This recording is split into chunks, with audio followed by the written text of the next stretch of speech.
ನಾವು ಇಲ್ಲಿ ಸೇರಿರುವ ವಿಚಾರ ಇಡೀ ರಾಜ್ಯ ಜನತೆ ಮತ್ತೆ ನಮ್ಮ ಕ್ಷೇತ್ರ ಜನರಿಗೆ ಬಹಳ ಒಂದು ನೋವಾಗಿದೆ. ಆದ್ರೆ ಒಂದು ವಿಚಾರ ಹೇಳಕ್ ಪಡ್ತೀನಿ, ನೀವು ಮಂತ್ರಿ ಸ್ಥಾನ ಕೊಡೋದು ನಮಗೆ ಗ್ಯಾರಂಟಿ ಇದೆ. ಆದ್ರೆ ನಮ್ಮ ಬೇಡಿಕೆ ಏನು, ಇವತ್ತು ಅಭಿಮಾನಿಗಳು ಸೇರಿರೋ ಬೇಡಿಕೆ ಏನಂದ್ರೆ ಉಪಮುಖ್ಯಮಂತ್ರಿ ಸ್ಥಾನ ಕೊಡ್ಬೇಕನ್ನೋದು ಒಂದು ಬೇಡಿಕೆ ಇದೆ.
ಹೈಕಮಾಂಡ್ ಅವರಿಗೆ, ನಮ್ಮ ಕಾಂಗ್ರೆಸ್ ಪಕ್ಷದ ವರಿಷ್ಠರಿಗೆ ನಾವು ಕೈ ಮುಗಿದು ಪ್ರಾರ್ಥನೆ ಮಾಡ್ಕೊಳ್ಳೋದೇನೆಂದ್ರೆ, ಇವತ್ತು ನಮ್ಗಾಗಿರೋ ಅನ್ಯಾಯ, ರಾಜ್ಯದ ಜನತೆಗೆ ಆಗಿರೋ ಅನ್ಯಾಯನ ಸರಿಪಡಿಸಬೇಕು.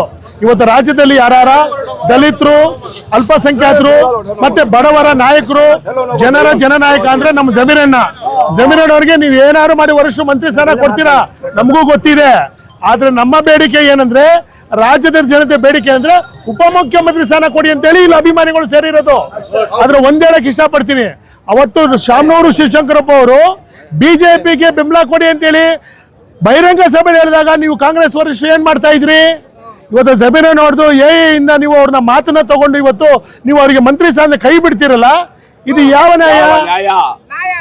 ನಮ್ಮ ಬೇಡಿಕೆ ಏನಂದ್ರೆ ಒಂದೇ ಬೇಡಿಕೆ, 2ನೇ ಪಟ್ಟಿಯಲ್ಲಿ ಸಚಿವ ಸ್ಥಾನ ಕೊಡ್ತೀರ ಅನ್ನೋದು ನಮಗೂ ಗೊತ್ತಿದೆ, ಇಡೀ ರಾಜ್ಯಕ್ಕೆ ಗೊತ್ತಿದೆ. ಆದ್ರೆ ಜಮೀರಣ್ಣ ಅವರಿಗೆ ಉಪಮುಖ್ಯಮಂತ್ರಿ ಸ್ಥಾನ ಕೊಟ್ಟು ಬಡವರ ಸೇವೆ ಮಾಡಕ್ಕೆ ಅನುಕೂಲ ಮಾಡಿಕೊಡಿ ಅಂತ ನಮ್ಮ ಬೇಡಿಕೆ.